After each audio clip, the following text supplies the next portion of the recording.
Welcome, one and all, to the Casa for another Friday night Street Fighter V bracket. This is the second week of our advancement into the new meta of competitive Street Fighter V, and it's our first week that the Casa goes across the Atlantic, transatlantic Casa. We have a little vacations cottage up in the cliffs of Dover. We have Freyon joining us tonight from England. Hello, Freyon. How do you feel coming into the Casa today? I did say Finland. That's a different You country. said Finland? I thought you said England. Oh my god. Yeah, wow. it's Finland. What a botch. Oh my god. That's Anyway. not good. Thank you. Well, we can speak English either way, so that's good. Yes, that's excellent. Anyway, shifting to a new meta, so to say. Yes, certainly. V shifting on. We have two players coming up. Saw Caesar. I remember Caesar was playing a wide variety of characters before the meta shift. Yep. Shotos have seen a huge rise in popularity, so excited to see who comes up on the floating screen here on March 5th, 2021. Street Fighter 5 always reminds us. And I think Sakura had some modest changes. She got better, but I think they were pretty modest though. Yeah, I saw a couple of videos that reviewed how able she is now to EX activate into a VTC off of EX Tatsu for a plus 14 activation. Kind of gives her the feeling of Street Fighter 4 Sakura loop combos, which many people may see as nostalgic. I know Matt Ninja here is definitely excited to try and land some of them. Finds a sweet knockdown and a counter hit Tatsu. Yeah. Getting some pressure in. Oh yeah, use the meter just for the pressure. That's not wise, but Caesar is not capitalizing. Looking for an activation point now, sure, Caesar. Yep. And this is where it starts. This is the... Okay, never mind. See, that is exactly where it could have started, which is why EXTP is coming as soon as possible to end it before it can. Always good to take the first round, even if it costs you all of your meter and nearly all of your life. Caesar enters this round with a huge meter advantage, and that means a lot to Laura. Against a Sakura, who normally has a nice EX reversal, finally has access to one now in the corner. Chooses V-Shift instead. Yeah. Seems like Matt Ninja isn't really feeling like blocking against Laura, which is understandable. She has a command grab, she has all kinds of tools to make you kind of scared. But Caesar is almost done with Matt Ninja at this point. Oh. Now, big whip punish to find. Not too much advantage off the knockdown, though. Yeah. Matt Ninja flailing. Finds a super. Okay. Turns still super against Caesar, trying to close out the round with command grab.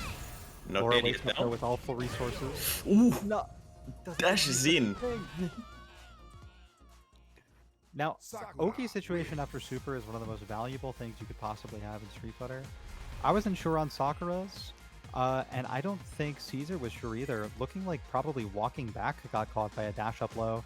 Sakura's always had one of the faster dashes, and a low medium kick will be potent after a dash across the whole cast.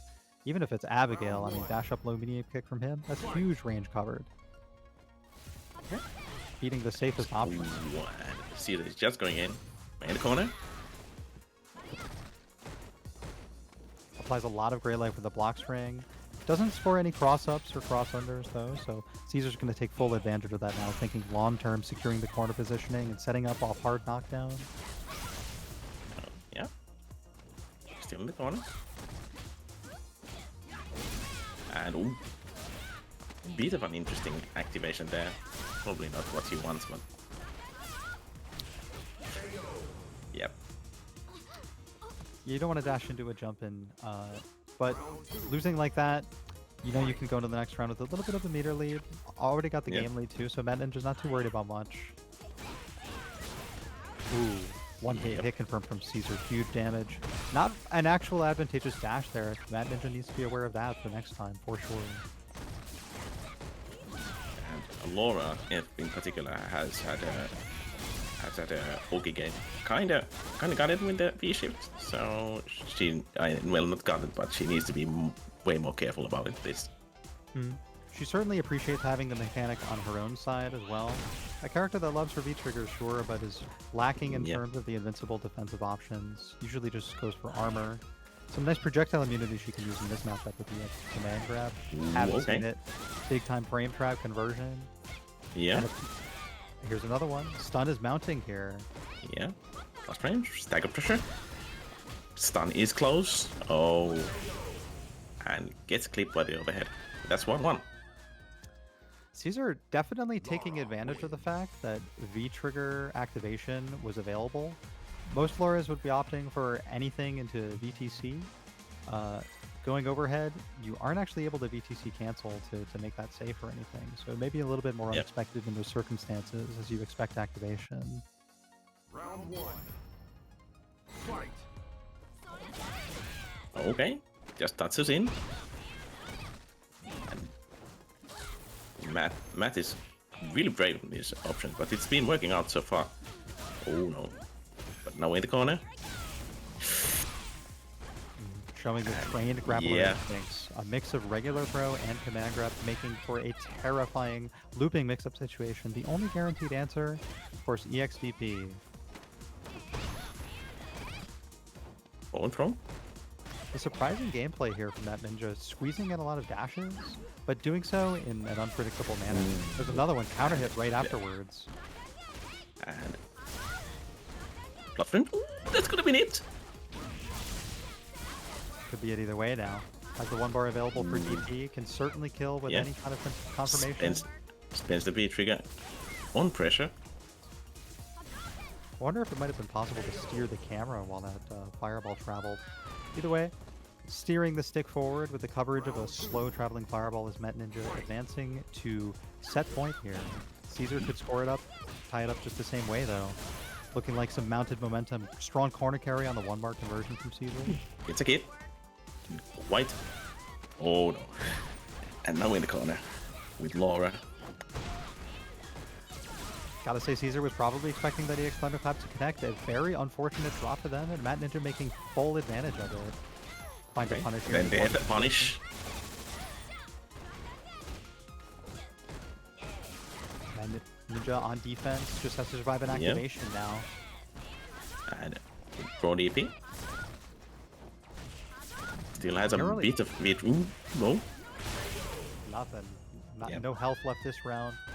I think any single one of those 1 bar conversions from Matt Ninja surely could have killed.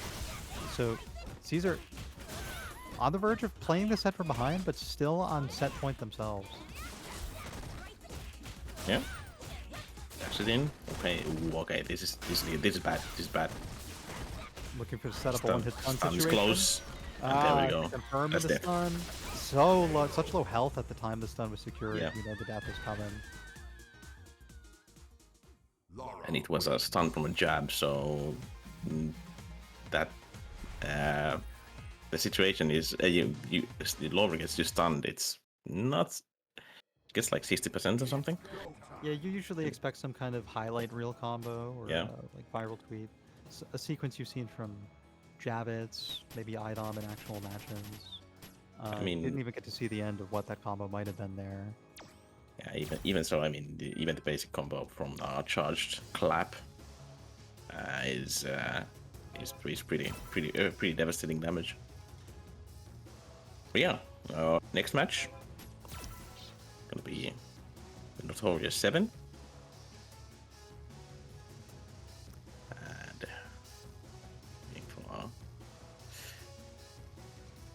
so, how are you liking the season so far? I'm really enjoying V-Shift as a mechanic. There are so many character-specific answers or potential uses of the tool. I think one thing that I have grown particularly fond of is a backwards V-Shift canceled as soon as possible into an advancing forward special move. Functions similarly to V-Break, but with actual like aggressive potential. I coached one of my friends, a birdie player, into doing EX Dolphin Dive Command Grab after every V-Shift. people left so far away, their moves have whiffed, they don't know what's going on, and then suddenly they're getting grabbed again. I mean, what a creative, character-specific way to use the mechanic, particularly frustratingly. I should probably be thinking of things like that to do with my own characters rather than other players. But either way, the exercise is going to be fun and bring us all further down the path of learning this new version of the game. Yeah, I was actually kind of surprised how I was the V shift could have been far more meta changing than it actually is. So it's you can play. They've made it so that it matters, but not. But it's still, you still have to be kind of cautious playing around it. As far as my enjoyment goes, I'm enjoying all the extra damage I get out of random headbutts in the corner with Honda. That's pretty Yes. cool. The heavy ones in particular, right? The riskiest and now the most rewarding when they're in the corner. That's got to be pretty satisfying. Yeah, well, the light ones are pretty good as well. You can't do them right next to the corner, but if you are doing like basic headbutt pressure from light headbutts, then you get hands, then you get EX butt slam, and it's it's kind of silly. Kind of reminds me of those old M. Bison's V-Trigger 1 2-bar combos where he gets like 400 damage off of a light and goes very up and down.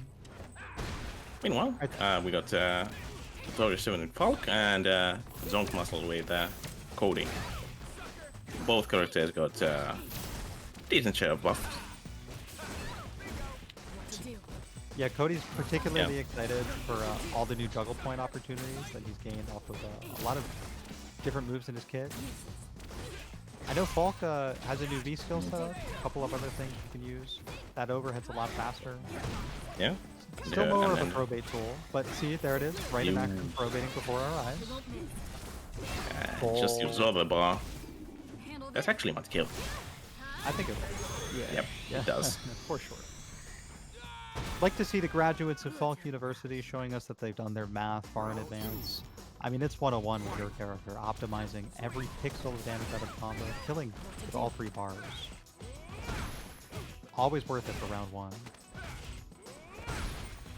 Zonk Muscle is keeping Notorious 7 in the corner at the moment. But They lost a lot of ground just to Notorious walking forward. and that here Fireball is also buffed. So it's a lot faster this season in normal game, but Zonk Muscle just going in. Yeah, tough situation after the overhead on hit. Falco 4-frame character, not likely to be mashing any fast 3-frame. It stops Zonk Muscle advancing forward on hit. I believe it's neutral. Neutral on hit. Okay. It's PS in the catapult.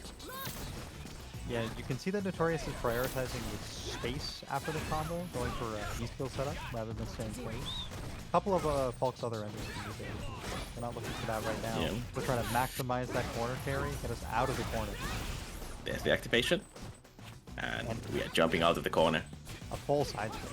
Trying to think long term, but Zonk Muscle responds with one of their own, and now we're in Cody's corner. It starts at mid-screen thanks to the rock coverage. Yep, and that's gonna be 2 swings from Cody, a V-Trigger 2 combos. You know you're dead going in. Yeah, I think Zonk Muscle was just holding up for it every time. Every time Notorious got his got the space, Zonk Muscle was just. I'm just gonna hold up forward. We'll see what you're gonna do about that. And you can tell because we didn't see counter hit on the screen. Notorious is not mashing against that Cody restand. It's always been up forward.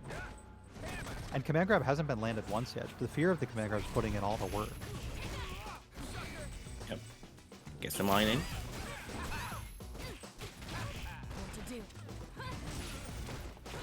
Oh. And good with punish there. Notorious probably looking for a side switch off of the bounce. Trying to find one at any cost now. Getting out of the corner is priority number 1 from Notorious, who's now trying to hold an and a huge anti-full conversion. That combo wasn't even over. Yeah, Cody players in VT2 love regular throw for the chance to anti-air for the most damage they could possibly land in a combo. And it looks like CFN didn't Yep. enjoy showing us the match. The rest of that Cody combo was censored from everybody, as I think this one's lagging out either for the spectator, maybe for the players. But either way, we got a da at the end, and so we are left to assume what happened for a little bit, maybe imagine it as communication goes on behind the scenes. Yeah, the match is still going on, I guess, but they're spectating kind of crapped out there. Well, if Zonk Muscle wins it, that will be a 2-0 victory for them in the set. If Notorious wins, we may get to spawn back into the spectator for this match and fast forward quite a bit, Yep. and maybe catch the tail end of it. Either They way, did go ahead. they did something to the spectating mode. I don't think it does the fast forward anymore. Or does it? I'd be impressed if we were able to come into this match and instantly appear live, but I don't know of any other solution, and I haven't seen any non-fast forwarded matches in action.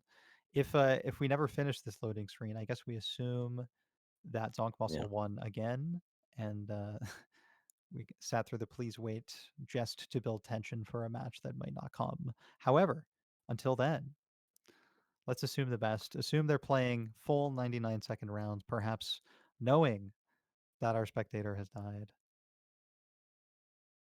Well, slowing down the pace. taking a while.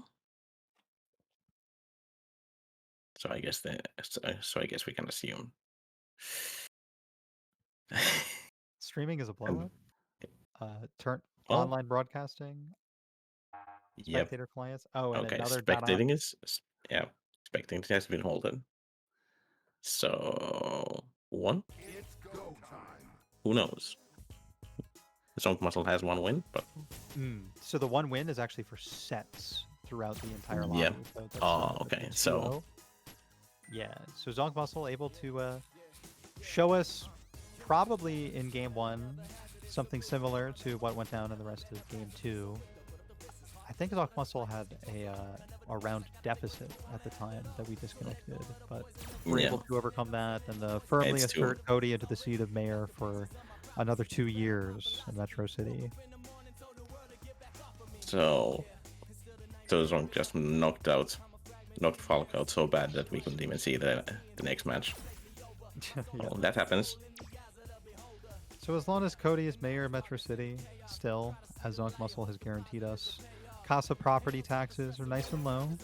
We're all doing okay as we pay our rent in here, putting on Street Fighter events, Grand Blue events, Guilty Gear, XX, Accent Core Plus R, and eventually Strive. There's a room for everybody here at the Casa, and joining us in our Street Fighter room is True Lionheart, a player who I think I know as a Ryu player, but a couple other characters come to mind too. And their opponent. Oh, well, Lionheart sounds like a nickname for someone who plays either Ryu or Sagat. Yes, right. I can definitely unfortunately though the only lion costume in the game for Lionheart would be from Alex, if you know about that one. Yeah, the Red Earth Leo costume. Yeah, you know about the costume code input on that one? Actually, I haven't seen the. What does it do? It's Alex's regular creepy Street Fighter 5 default head with the rest of the furry outfit on for the bottom of the legs. Yeah. Oh yeah, it's. Yeah, Lionheart definitely Sagat. I was thinking Fireballs. And we all know NYC Furby, Arturo Sanchez, Sabin, whatever you know him as in particular. For this event, he is playing Falk, as Dalsum has been big time nerfed, and Furby's been pretty active in the RIP Dalsum hashtag and all of the other discourse going rampant about the state of that character in Street Fighter 5. I mean, it does really stink to have the V skill you mostly depend on for your game plan suddenly lead to a juggle state when hit out of it, which can happen pretty frequently from a wide variety of circumstances. And getting knocked down, even if not juggled, full knocked down gives the opponent so much more time to corner carry you that I can see why Yeah. Sim players would be upset. And Arturo, even before Sim's nerfs here, was finding excellent results with Falk in tournaments like NLBC and Casa, uh, especially for matchups that were already bad for Sim. Yeah. So all the more motivation to continue playing the character now, especially given some new buffs for Furby to work with. I think they're excited to represent them here. I know we didn't see them at last week's Casa, to my memory anyway. Oh, Yeah. okay. Two characters thematizing tigers or lions, I guess. Ferocious animals. We got the animal costume from Falk. She kind of was looking like that tiger we saw in Sagat's intro. I think this is a Breath of Fire costume, right? I Breath of Fire. forget. Yeah, I forget. I forget the character, but yeah, that's Well, yeah. we have seen a couple breaths full of fire, and Yeah. Arturo got themselves counter hit by some fireballs right there. But similar to Yeah. Sagat, playing a game that has both low and high projectiles on the mind, Furby's playing it as patiently as possible, trying to spend time floating, minimizing the chip taken from all of the tiger shots that otherwise apply a lot, and minimizing you do so by crouching onto them. Look at these prone shots and then jumping straight into an orb as Lionheart, firmly giving Furby the life lead as only 59 seconds are left on the clock in this round one. And this matchup doesn't seem it doesn't seem a lot of fun for Sagat, chiefly because of the low shots. So Yeah, Sabin can just do his own low shots against Sagat's low shots, and he's gonna win every time. yeah, it's funny. I mean, if Sagat were just a little bit more flexible or knew how to go prone, I mean, this could be a totally different matchup. But instead, anti-zoning abilities from Falk reigning supreme here, whether on the air or on the ground, still avoiding all chip damage in the Sagat game plan. Is Sagat about to have to become a comeback character? For this round, he definitely would be. Ooh, yeah, this looking just needs one hit, and why not trying to walk in? There's the anti. Yeah. He had to do something. Definitely. A little bit safer of a path to some kind of comeback is the good old V-trigger activation. Sagat can do it off of Tiger Shots and the X-Tiger Shot now. Always pick up a juggle, but in a round that you're so lost on, you don't want to commit to spending the meter too early. So. Yeah. Some stagger pressure. No. Looking for a low medium kick. I think it's a little bit of an assumption there from Arturo, but that's an okay thing to make. Yeah. I mean, we all know the value of going low, and having a cancelable one is especially strong. Long range link from Arturo as well. Yeah, piecing together this victory, chunk by chunk, chip by chip. Even the gray life is adding up over this time. Yeah, it's looking really bad for Lion at the moment, and that's a pretty convincing 2-0. Yeah, it was getting bad, like you said, and it was staying bad. I mean, it was a war of attrition that was utterly one-sided. Falk seemed to have more ammo, especially at the range where Furby, aka Arturo, was able to consistently push Sagat outside of Sagat's effective normal range while maintaining Falk's effective normal range, canceling into plasma shots, staying plus and applying chip and gray life the whole time. I mean, it's a devastating game plan to someone like Sagat, especially when you can't zone anymore. Oh, Lionheart is going back to the character select screen. Well, maybe he also needs to bring a shotgun with him. So Arturo has one. So maybe, I don't know. What's the choice? So if Sabin has a shotgun, what would you pick? I feel like in a shotgun fight, you have to bring a shotgun yourself. I mean, we play by the rules in our mirror matches. If you're gonna 1v1 me for my account on Rust, I mean, I'm gonna use whatever weapon you're gonna use so that nobody will complain and everyone will know it's a nice and fair fight. So I'm not saying mirror match them, but I am saying whatever character you feel like you're playing, I hope they feel like a shotgun to you. Well, we'll see what the shotgun option is here. For you, maybe? That character definitely hits like a shotgun. Nekali. That's it. A character who's been known for his anti-zoning capabilities for a long time, certainly a shotgun in the face of zoning characters like Manat or Dalsim, who Nikali has been known to be ever since Season 1, a valuable weapon V-Skill is an excellent tool to progress towards your victory guaranteeing game plan, which is still kind of maintained here with V-Trigger 2 from True Lionheart. This is the one that still lasts forever, unlike his VT1. And I even... want to do the size moves, but okay, that's a lot better already. Absolutely. That's jumps in. Accidentally canceling into command grab. Yeah. Best possible punish from Arturo, who gets to secure the corner position, as well as space to run back. Lionheart adjusts properly, though, switching sides on the crush counter. Very disciplined. They're fighting for this corner fiercely. Lionheart. Okay, there's the activation. Okay.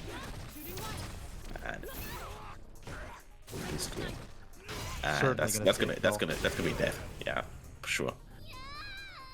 And while doing so, Lionheart builds full meter going into the next round. So this is the shotgun. Or is it the assault rifle or what would you call Nekali in this matchup? I mean, I think the character in general is like a tank. Such strong defensive options in the close range. With a very big 3-frame, you can counter hit confirm into mediums just like that. Plus on block, plus on hit. You get the mix up either way. That's +2 from Nikali, who can play real conservatively now at the long range, build the Grey Life back, maybe score a V-Skill on the way in, on the way out. Disc of Guidance is projectile immune. We haven't seen that used yet, but could also come out. It's a valuable weapon.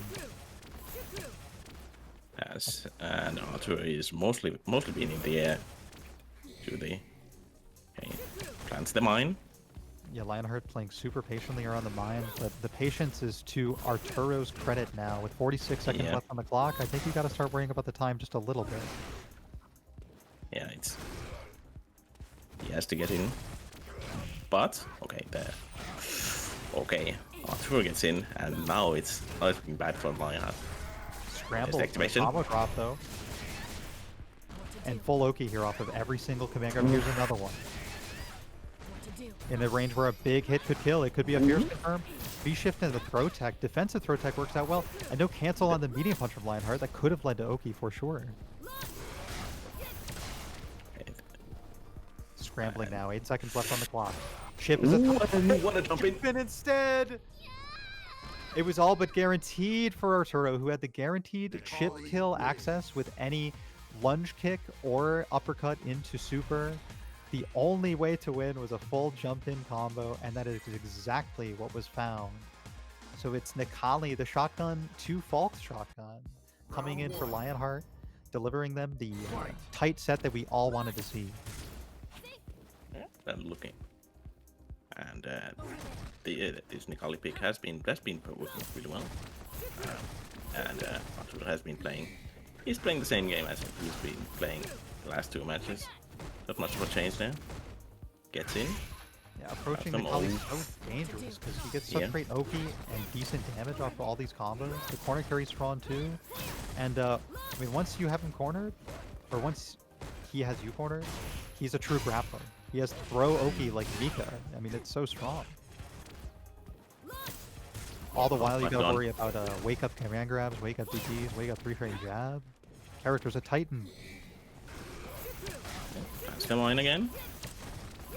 Lionheart is just chilling.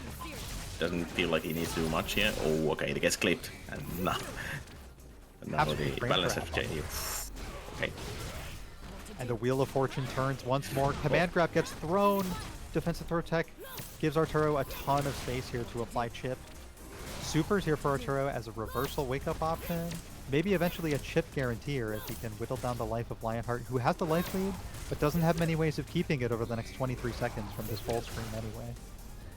Looks like they're about to lose it if pushed into this ball, and that's chipped from the ball. No! The ball keeps the super safe.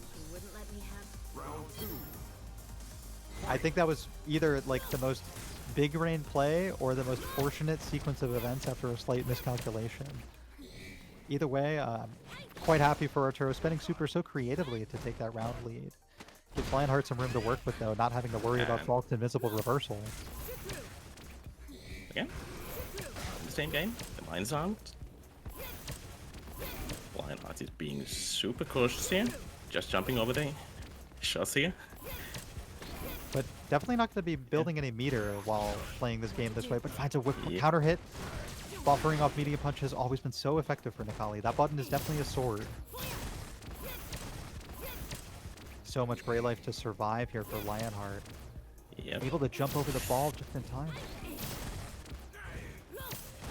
Chip is mounting. Great Life is mounting. And we are the cornerstone-ish here. Oh, okay. And a that's huge life lead traversal. Grey Life plus uppercut plus V skill. I mean, that was like 280 damage.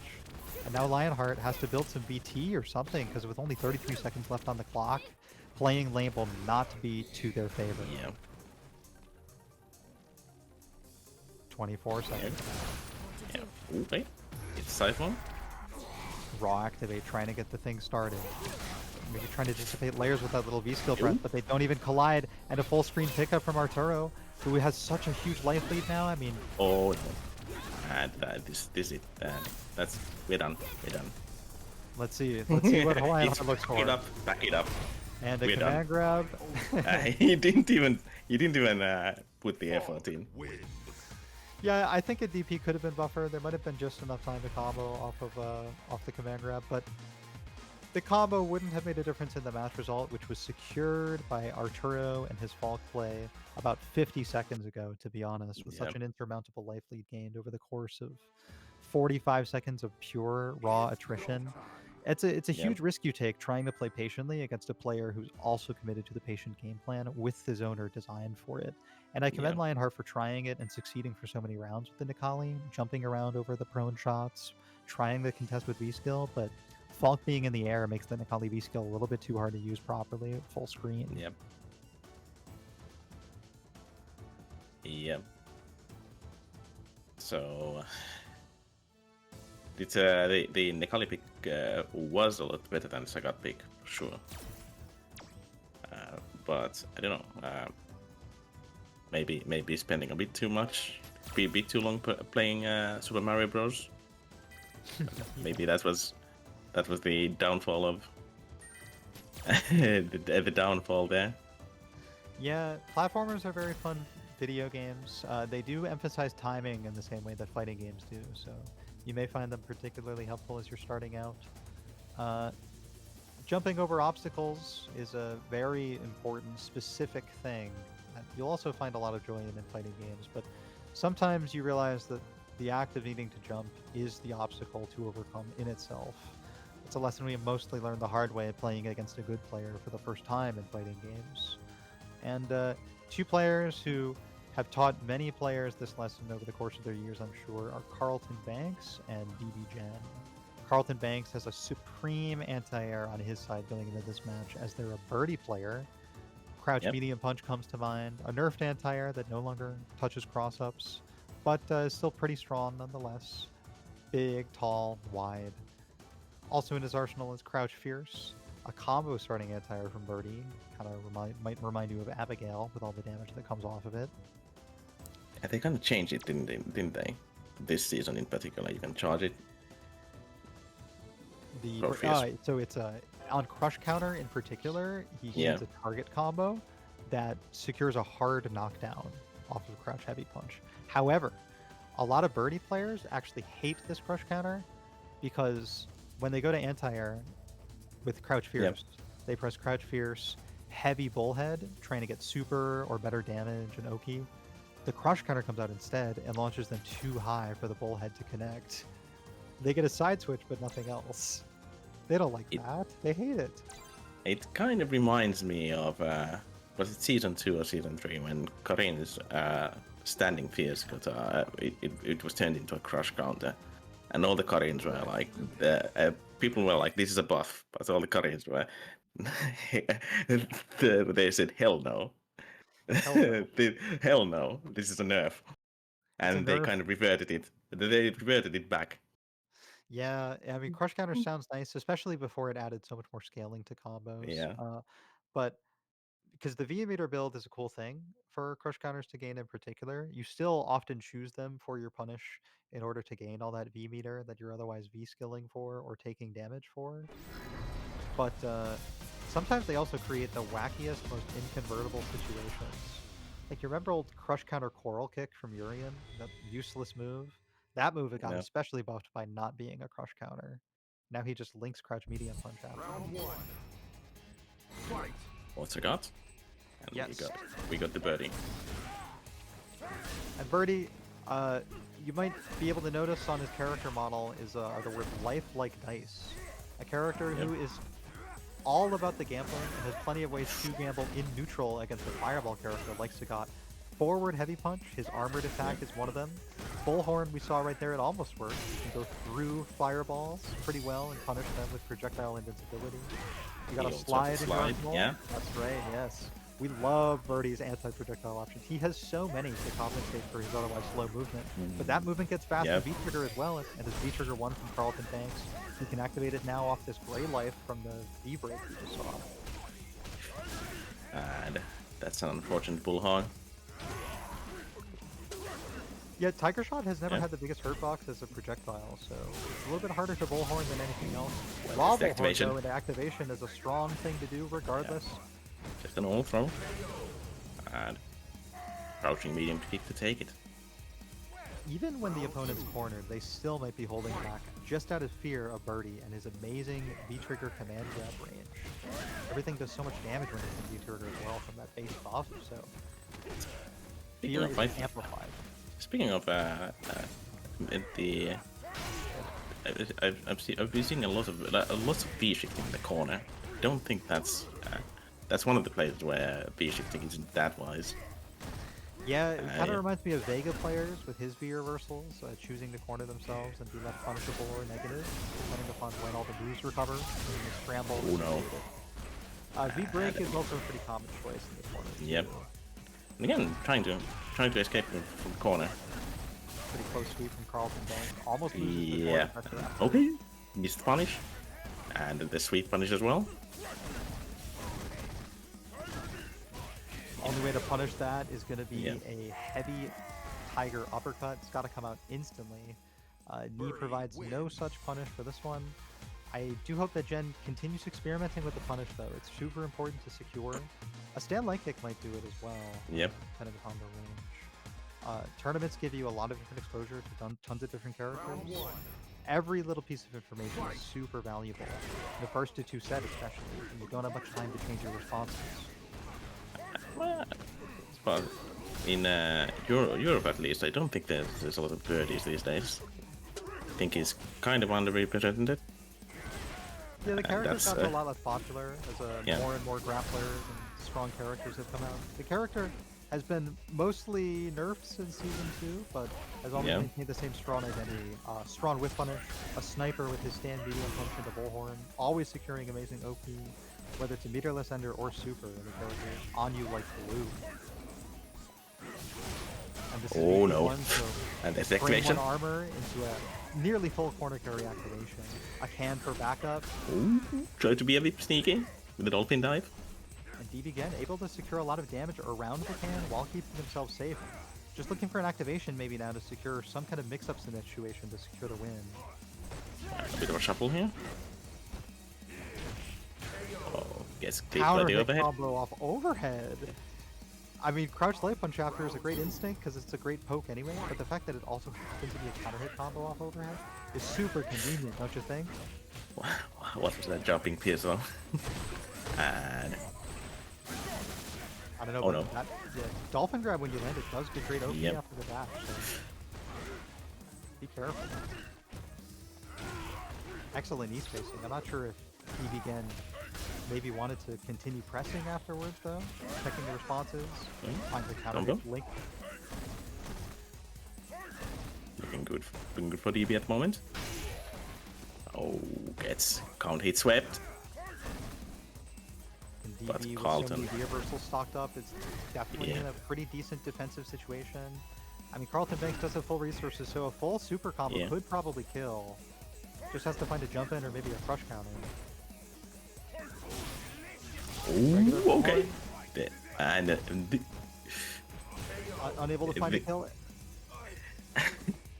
the flame missed, so the bullhead also missed afterwards. Kind of unfortunate. Yeah, there's a couple combos you can pick up when the flame whiffs You gotta do light head super fast, one way to score Yep. super. But always willing to experiment. The tournament set provides you plenty of opportunities. Oh, and the banana it wasn't there anymore. Yeah, it disappeared just in time. As the heat passes over the bananas Yeah. on the floor, it gets even more slippery. Tiger shots melting them before our Yeah. eyes. Bit of an issue. A sweep punish needs to do something other than do an EX shot. That's not working out. They pretty much yeah. With a V skill, we could see a trigger activation. Again, gets back thrown instead. Trigger activation available for both. There's the dolphin dive. Oki here. And That's gonna no be it, yeah. activation needed. It is a DP punish for Carlton Banks, taking a slow and methodical, convincing 2-0 over DB again. Who I saw, we saw Sagat from today, but we saw Seth on the player card icon. Maybe somebody adjusting to Sagat after a litany of changes to Seth, mostly regarding the dive kick use, Yeah. flip kick. Either way, DB again still has some chances for tournament life down in the losers bracket. Whether it's Sagat Yeah. or Seth there, who knows? I'm sure DB again will tell their opponent that they can find real quick down there in the Casa losers bracket, which you can follow with exclamation point bracket chat command in the chat. I'll set the Welcome. example for that right now. And take a look at the bracket myself. Oh yeah, it is packed today. 45 players total Welcome. for Casa Fridays, number 46. We could have perfectly matched the player quantity to our quantity of weeks running this event. But in terms of Raw anniversaries, we are coming up on exactly a year since the first Casa online event. And I think the first one is more like 16 players or something. Seeing 45 on a week like today, on week 2 of this new meta, I mean, it is tantamount to Casa's growth. The property has expanded big time, even reaching Finland, even reaching the hearts and minds of all of you in the chat today, all 72 of you. Thank you for coming by and contributing maybe to our Matcherino. Another chat command I can demonstrate here. Code this week is Casa SF546. If you type that up in the donate comment button over at contribute at the top right, you can spawn 50 cents into our prize pool for free for our players to take home. Our top 3 players from the end of tonight. Who do you have in your top 3 looking at this bracket? Shit, we got repeats from last week. We got old heads. I have no idea. Well, yeah, I'm Yeah, gonna yeah. reserve my judgment. I'm gonna reserve my judgment so far for Right. now. Yeah, see, you don't want to set expectations knowing that they're Yeah. just going to be blown away by whatever actually happens. And with players like Mylin Laura, Z's Nutsukuma, Lud Thinks Chun-Li, Dap VIP Cami, all sitting in winners here. Polynator, the Fang player, Dell's on Fire, Canadian Ryu, Crouch Fierce, Urian, or Zeku, Zonk Muscle, we saw earlier playing Cody, still in winners. Yep. Nightmare Effect, Balrog player in winners against Balrog's Panties right now. A lot of Balrog involved in that one, or maybe objects related to Balrog. Maybe that's Yep. a Balrog player, who knows? Either way, oh, Silver Rupee, another Falk player, resident of Falk Academy, is playing in losers right now. I mean, every character has gotten so much better this season. I feel like Capcom has fully realized the buff over nerf ideology with this patch. And the nerfs the most characters have been getting have been pretty conservative. I mean, I was expecting Seth to get far worse of an end of a stick or of the stick Yeah.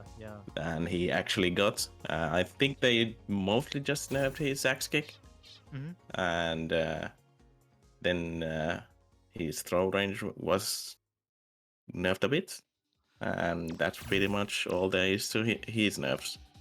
Yeah, it can be So- really simple, small changes. As long as they're targeted, can be more than enough for the game to have a balance that people come to appreciate.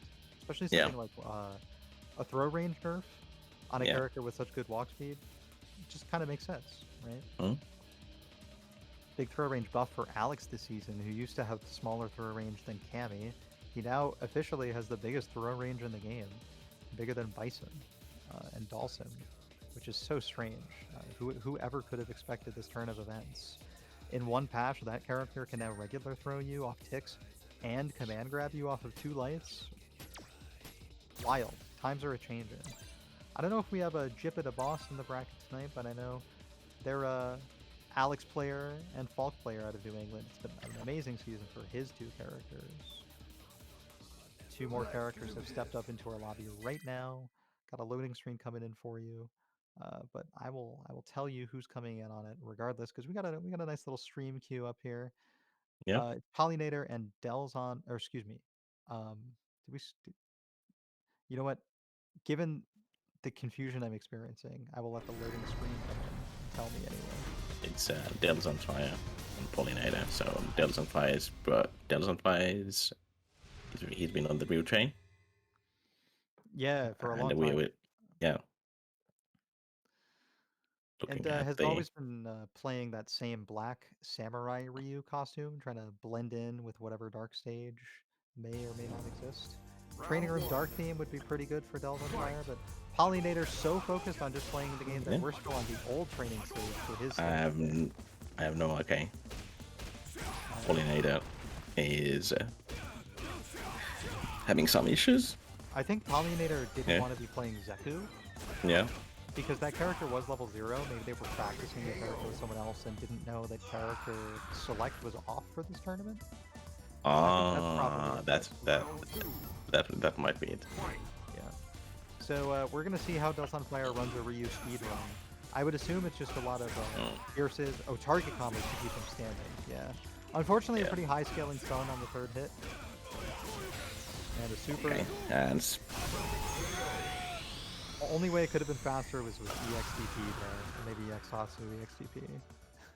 You win. okay. Either way, a So pretty satisfying speedrun.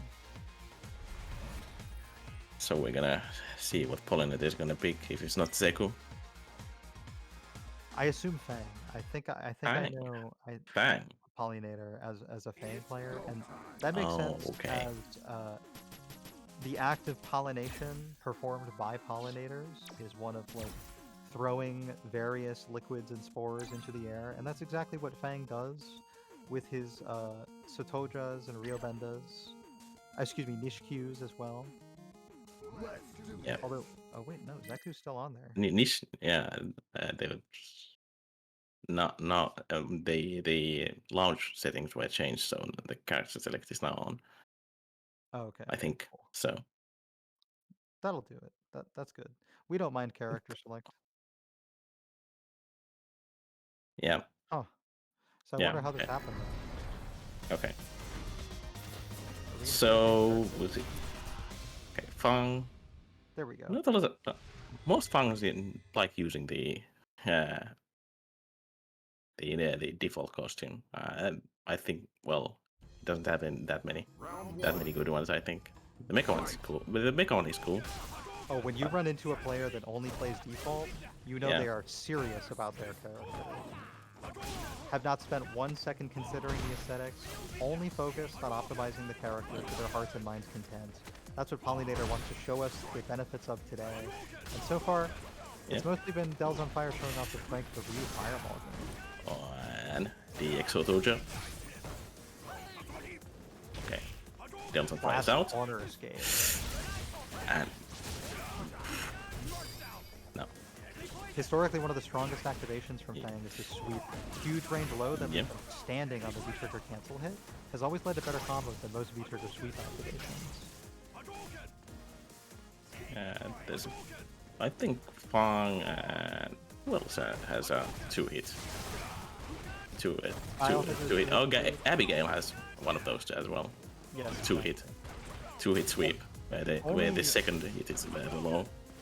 Oh, Fang's first hit is low. That's Yeah. the real strength Yeah. of it, which is so strong. Could have been a crush counter anti-air if just a frame earlier from Dells on Fire. Pollinator gets away with the trade and gets away with a round in doing so. Played that one from behind, kind of pieced together a slow comeback after such a strong start from Dells on. Yep. Great sign for Pollinator going forward, showing that mental stamina. Yeah, trying to anti with the crouch phase, but not there. Okay. Pollinator is being super active.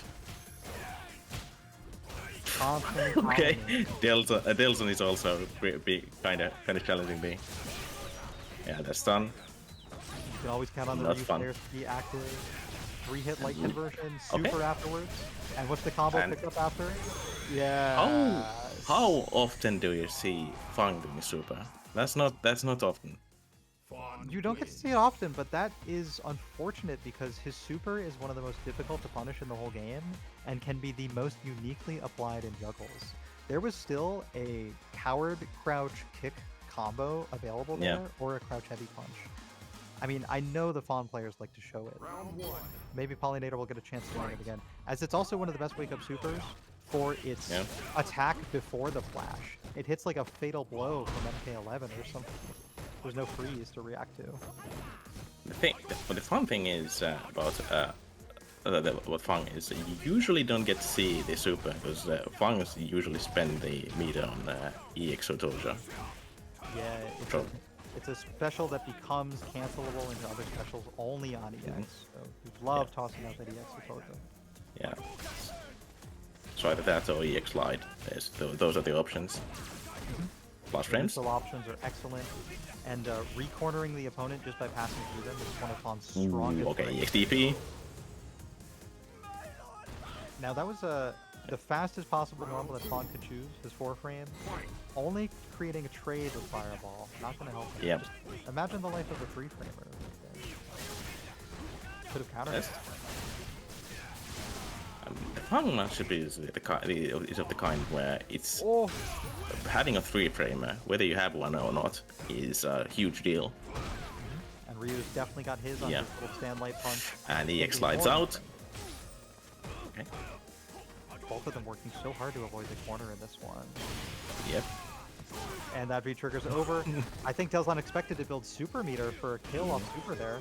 And is Oh, instead no! finding it with his wrong combo Oh, choice. And oh! reset to Oblivion. No Okay. V-trigger activation Yeah, updated the XDP. DP.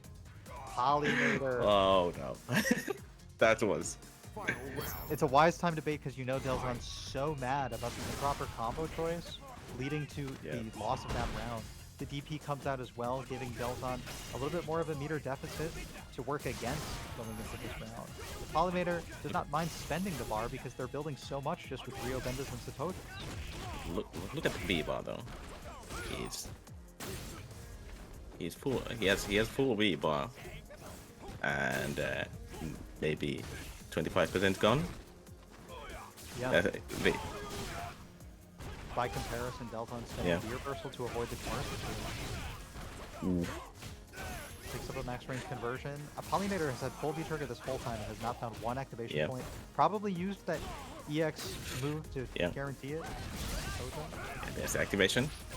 Low profile 3-hit light. And now, okay, trying to bait the EXDP, and again,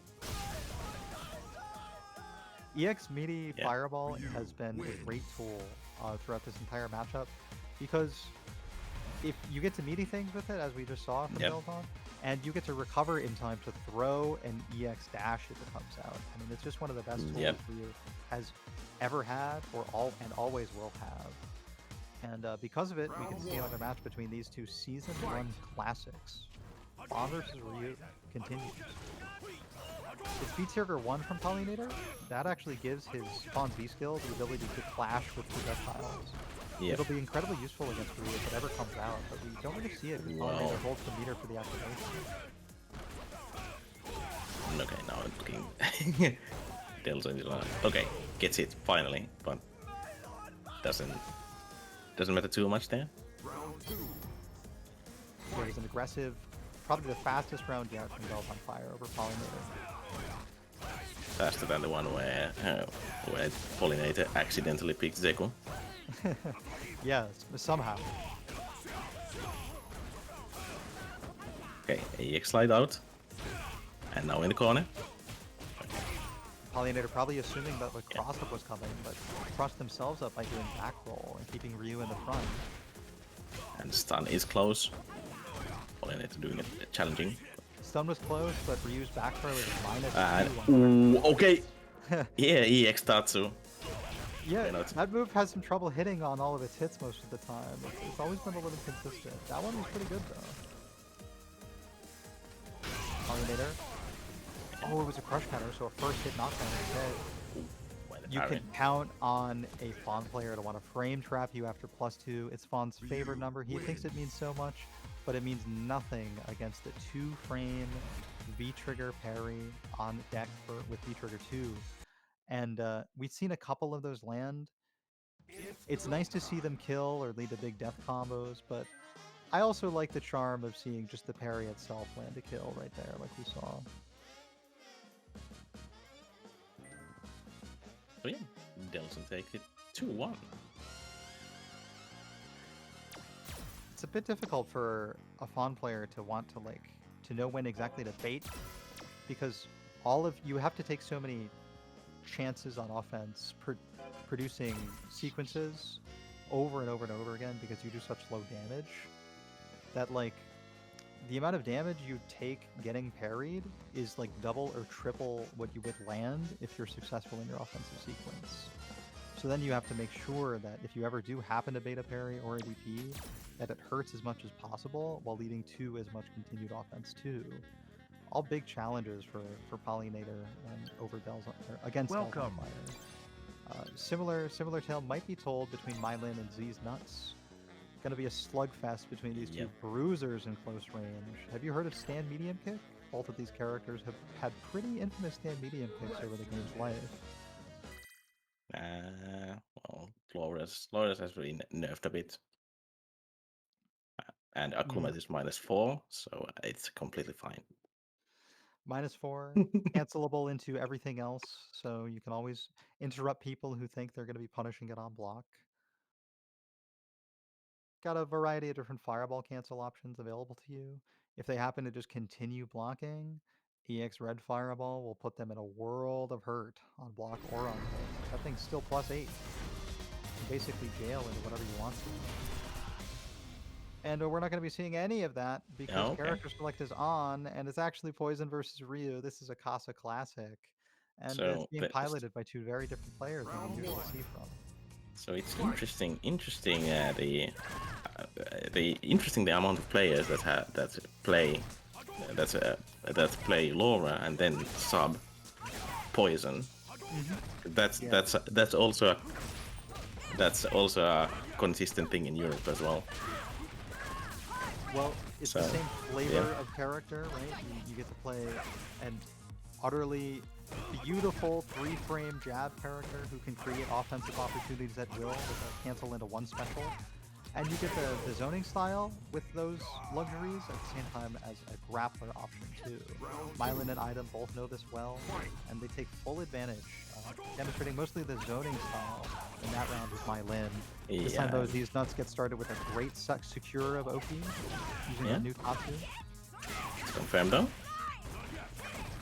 And we're playing in the dark mode version of Grid. Yeah, I like Night Mode. Definitely suits Poison, a character who knows a great deal about Night Mode. This is Ryu's first night out.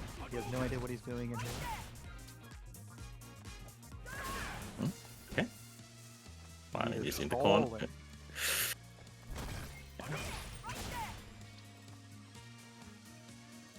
Now Mylin with a V-trigger activation available. I wonder if it'll be used to generate plus frames and maybe a corner escape attempt. It is V-skill 2 from Mylin, so a simple anti-air could also lead to a corner switch. Mylin seems to be comfortable in the corner, and that's gonna kill. Yeah. Yeah, those all do less damage now, but they are usually used at points when they will kill anyway. Yeah. And, Mylin did exactly that. Gave us a nice cinematic experience too, killing on specifically the last hit.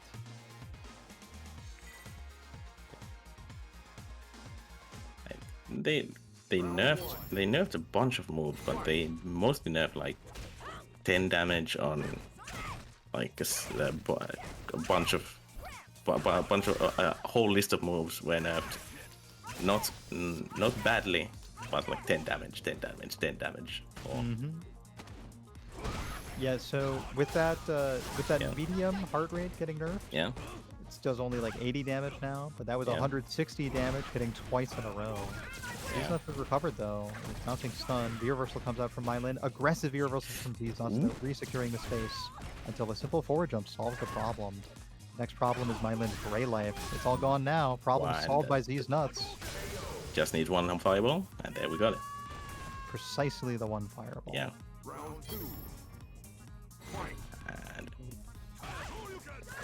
ooh, okay. Was trying to do a fireball, but Yeah, walking definitely forward. going Doing, there. yeah, yeah. That's the strength of Tatsu now, though. If you look for that confirm instead, it'll still hit crouchers. Yeah, yeah. That's an interesting thing. The Tatsu buff that it hits everywhere now. Yep. Okay. Pair that with a nice And, yeah. confirmable crouch medium kick window, hot and the range. character is thriving. And it said Mylin was comfortable in the corner, but now it's looking like you gotta get out. It's not working out.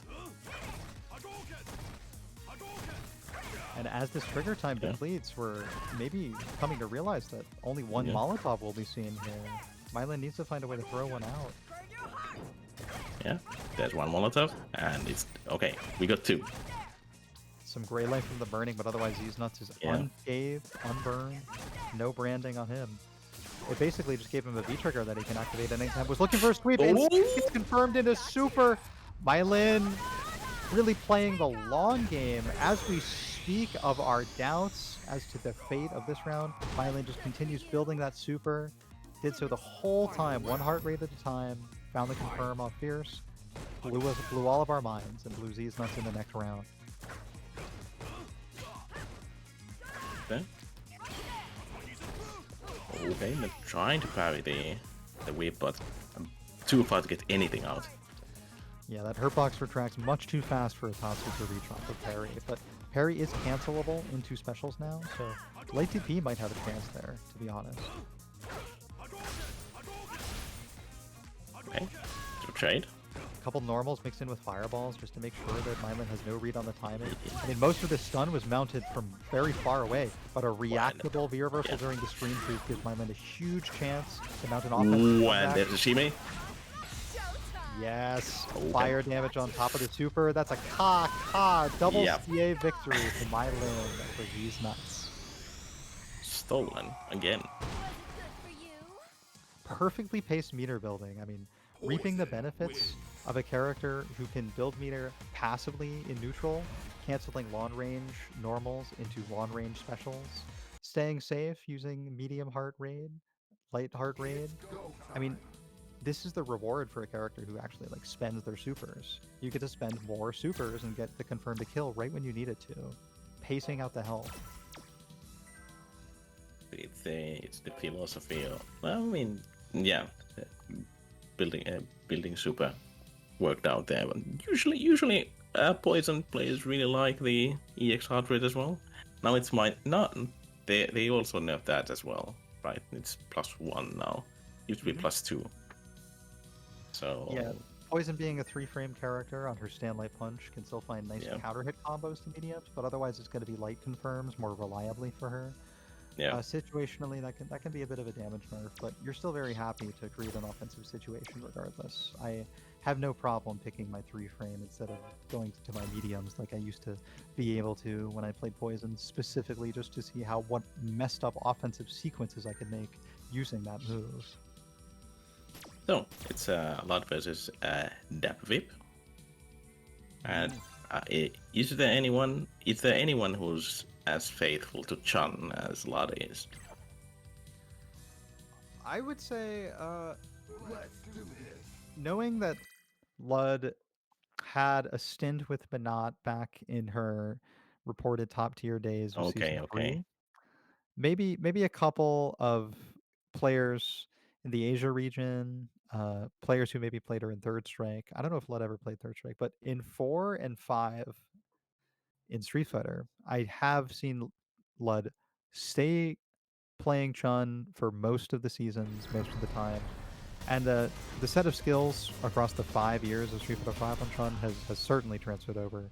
I mean, these are 2 Season 1 characters. These players are guaranteed to have more experience with their characters than any Season 5 or Season 4 releases. And I think you'll be able to see that in the small optimizations that characters like Chun are able to show very well thanks to their high execution combos. Things like a partial charge building, partitioning even, maybe you'll see. Standing normals canceled into crouch charge specials. The works are going to be on display here, no doubt. Yeah. Chun did get a bit of a nerf now that they did the universal change to the lights, which does hamper her entire game quite a bit. That, and she is a character with a wall jump, meaning she will be put into a juggle state if caught off the wall, but that's very rarely the chosen choice from Chun players who would rather be jumping around with air legs. And Lud misses a big punish opportunity against an EX Drill on the other side. Interesting early jump fears there. Yeah, definitely preemptive. Calling out the air option in advance.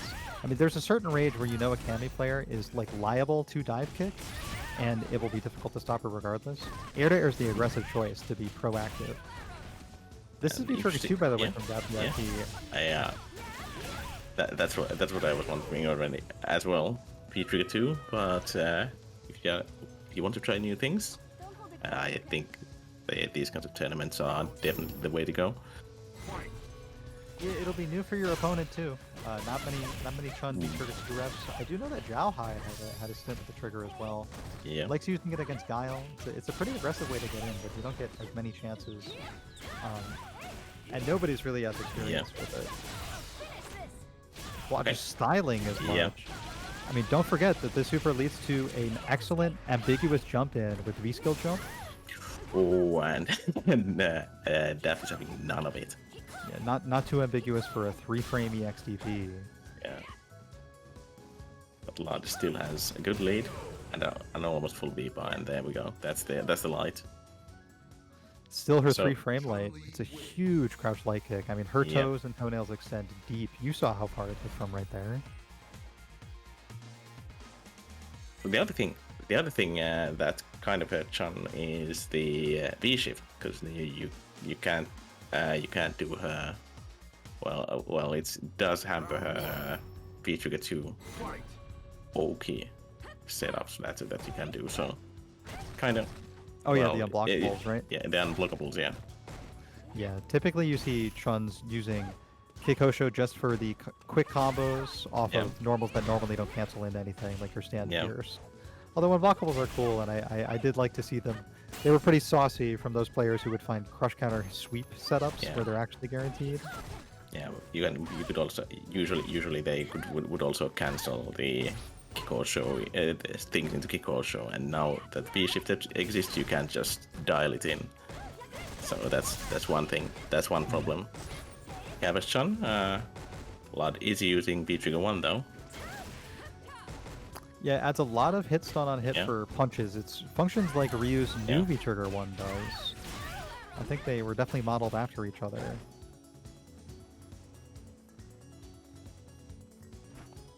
Also adds hit stun on the kicks. They gave her that V-Trigger, and they gave Guile the Fireball V-Trigger she used to have in the beta. Oh yeah, I remember that one. Chun was chucking that plasma. So we're at that range now where a fierce super from Lud would definitely kill. Yeah. Probably what you're looking for too, as long as it'll kill before. Ah, it's an air instead. It's a guaranteed but in the air.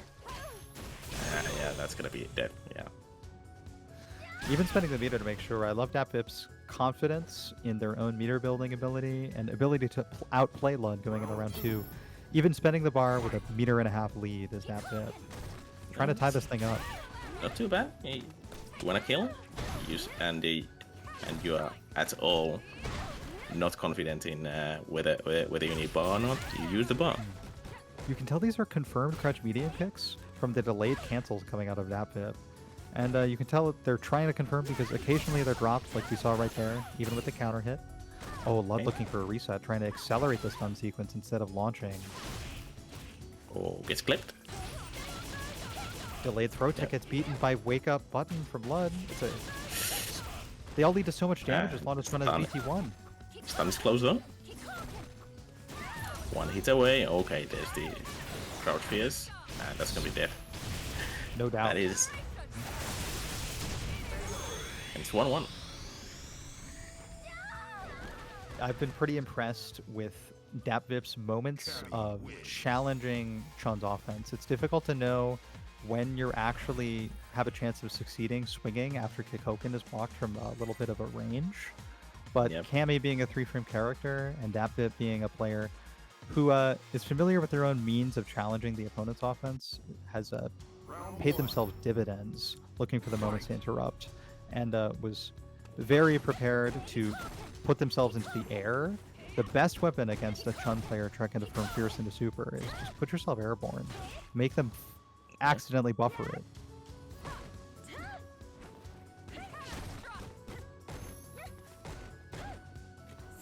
Dashing in. Point blank dash means you get a 3-hit light confirm. DapVip hitting every single one of those light links. Crouch Fierce and Lud pressing his Fierce in turn. Doing a bit.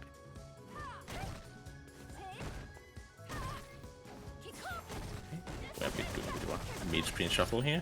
EX legs on block. Lud preferring to just buffer EX legs rather than always looking for hit confirm. It's a move that's going to be safe on block anyway. Yep. With a little bit more V-bar, we could see an activation off of it. And it comes. Yeah, there's the activation. On reaction, Kikoken gets punished. DapVip secures corner position on the way. Just has to not get jumped over now. Chun really struggles to do so, so maybe she'll fight it on the ground. That seems to be Lud's game plan. Lud building themselves close to another super, spends EX instead. Yeah. XDP. Lud does just need one hit. 10 seconds for DapVip. Yeah. Can they find an activation? There's the activation. Back throw, but a prone throw, but yeah, that's not gonna be it.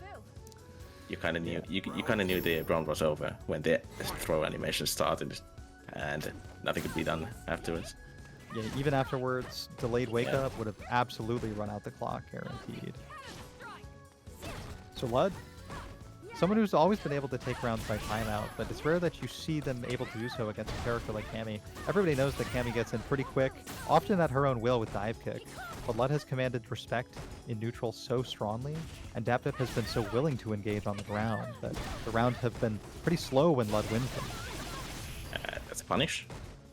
5-frame advancing EX leg special, so useful for finding punishes against tools that are otherwise safe against most of the cast. There's overhead. Ooh, and no. Half-life gone. Looking for a V-trigger 1 juggle with Lud, didn't find it, instead got killed by a defensive back throw.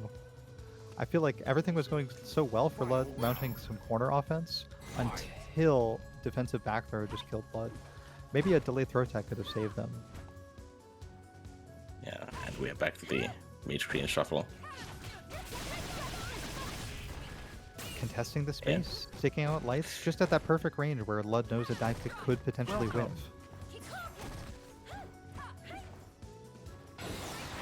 DapVip anti-air super. That's good, that's good. Double dash Oki here, don't you forget. Chun will have V-trigger at the beginning of the sequence. Yeah, not too bad though. And DapVip still testing with the V skill, even though it's been punished before, and we know it doesn't combo off low medium kick. A real confirm is essential there for DapVip. I think they have to come to terms with that as the set continues. The break. Blood takes it's the 1-1 and 1-1 in round, so we're not going to be seeing this match too much longer. And there's the punish for the Kiko. And stand fierce. Yeah, powerful shimmy, right? Yeah. That one, I mean, the specific freeze frame when you get throw baited by Cammy and she kills you with heavy DP off of Fierce is probably the most pain I ever have inflicted in just like one single KO screen. Because those two hits do all like 250 of their damage under like 1 second. And so the Cammy player steals your soul with the throw bait. and they love to do it at the end when it hurts most. That's what Dapiv did before our eyes to Lud, who still has plenty of time to fight in losers and will make the most of that time, maybe take some more rounds by timeout, as they have been doing so magnificently in their winners bracket life so far. Seems like we are in round 4 of the tournament in winners fight. There's Dapiv goes against Moikislo. And now we have Crouch Fierce versus Nightmare Effect. So Honda? Are we going to see Honda? I think we're going to see Honda. If you're going to see new Honda, and improved. that means we're going to hear Honda too. I want to hear you chanting your dos kois and your dos kois and your dos kois in response with every single headbutt that you see. Honestly, help me learn the different voice lines, regardless of English or Japanese preference, because I'm still trying to take notes on this matchup. I've been EX butt slammed out of the sky, out of my backdash, out of my normals a little bit too often for my liking in the season. This season, not the last season. Oh, we got Urian. Okay, never mind. Never mind. I don't even care anymore. You're not my. Round 1. Well, we'll have to project anyway. Yeah, well, Urian still has a headbutt though. It's slightly different function though, but yeah, it exists. He can throw himself at you. That's what's important. I like his heavy headbutt, to be honest. +3 on block, meeting people with it has always been funny. And one thing that is just worth complimenting, not funny in the slightest, Nightmare Effect's ability to match their suit color to the new night-themed training stage, looking beautiful. Even in the corner, taking a potentially full conversion from Crouch Fierce. Crouch Fierce converts into a dash instead, making a scramble situation. And Nightmare Effect finds a back throw. We are resetting into throws. That's what I'm noticing. Right, and with every throw reset comes the chance for maybe a throw bait later. Scramble situation first though from Crouch Fierce. Trying to make the most of some Aegis slop. Some drool. Oh, we're eating it now. No, That's a rolling sequence. Oh no! Does Crouch Fierce move Urian's hurt box backwards? Nightmare Effect was so sure that they were in throw range. Not this time though. Crouch Fierce, maybe for the namesake, proving itself to be a magical tool.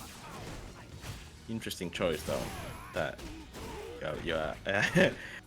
someone is resetting you and you're hitting your Crouch Fierce. Yeah, your heaviest button. Well, that's a statement at least. Yeah, Coral Kick as well from Urian, I know, is a heavy button that also shifts his hurt box backwards. Maybe you can use that to throw bait people who are just trying to throw you normally. It's looking good for Nightmare Effect here. Okay, gets cleared by the head button. Not too bad. Crouch Fierce fully believes in getting to fight this round. Always worth it for a chance to activate Aegis. But you can see Nightmare Effect was able to block immediately out of the V shift. No punish in sight. Yeah, that's it. For no! I thought Crouch Fierce anti-air was essential, but it was Crouch Fierce after the crush counter heavy punch instead, securing the optimized 2-bar EX combo. That is a pretty difficult combo from Urian. You rarely get to see them break it out for the 2 bars, but EX steered backwards knee into EX shoulder is hot. We love that 2-piece in this house. Round 1. And we return to the biggest room in the house. It's training stage, night theme. Nightmare Effect gets right back into it, undeterred, still willing to wake up the reframe. Well, it's really working out. Okay. Wake up crouch medium. Which pin shuffle here? Crouch Fierce does get up. Ooh, that could have been really bad. Crouch Fierce maybe using some of their experience from other kinds of characters. They're demonstrating a mastery of the grappler jump, where you just empty jump forward and don't extend any hurt box to potentially get anti-aired with, and maybe try to whiff punish people's anti-air attempts as they recover on the ground. Air-to-air choice, very safe. Yep. Well, we do know that Coral Kick shifts the hurt box back, but not that much. Nightmare Effect tapped Urian right on the ball. Trying to... Oh, never mind. Again, Huge trying combo to- drop. And then a was a bit scramble of- situation. And there was a bit of a reset there with the and then Nightmare was trying to throw. Anyway, okay, we're back into it, and Nightmare Effect is going in. And going in with the full intention of completing the round as soon as possible. Spending 2 bars, finding a perfect, just 1 counter hit later. You know, Urian doesn't have Wake Up Aegis Reflector as an option to force trades anymore against meeting normals. Yep. Man just has to do EX Headbutt. And instead, I guess he chose Wake Up Button, maybe assuming that EX Headbutt was commanding enough respect from Nightmare Effect, but Nightmare had such a huge life lead that there was hardly any risk to continuing pressure either way. I mean, Yeah. maybe once Aegis were in court, we'd have a little bit more of a problem to think about, but it was solved for Nightmare Effect. Yeah, well, with such a lead, you don't even care if you get EX hit button. So Welcome. EX Headbutt as a launcher leaves Urian Yeah. pretty far, so he can't pick Yeah. up the best Aegis activation off of it either. Just Coral Punch. And that's about 6 normals worth of Grey Life combined with some chip. Yeah, that's a Double huge stomp. twist of fate.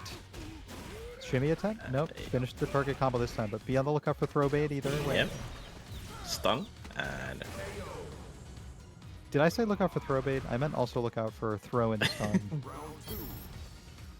Crouch Fierce is not the defensive answer in those circumstances.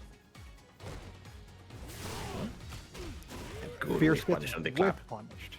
Yes, I mean, the privilege of having a charge move at the ready with such quick motion. Nightmare Effect uses it with precision, like a sniper rifle. The intervention reloaded, sleight of hand, quick draw. Okay, he shifts out. And this is a set point for Nightmare.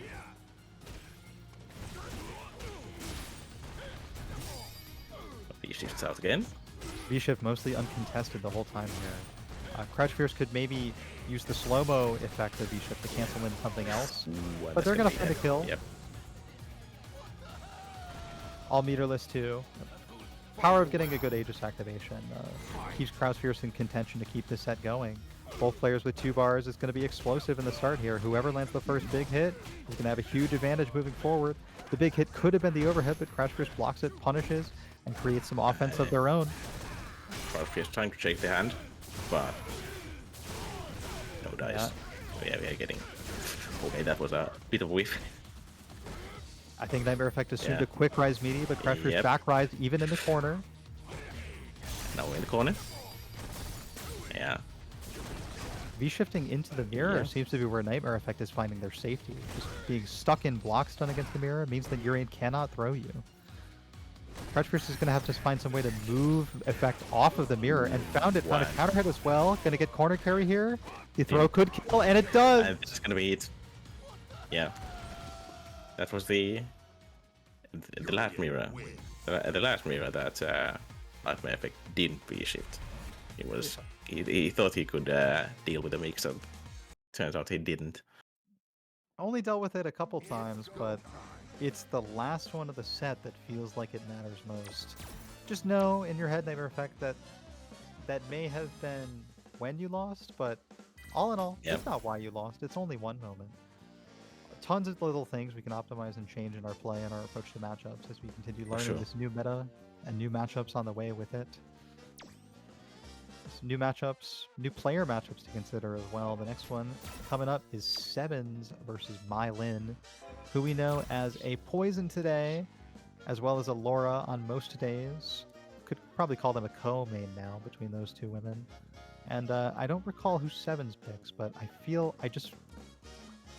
some kind of Rushdown character on the mind. Maybe a Shoto? Rushdown Shoto, who could that be? Seth? Akuma?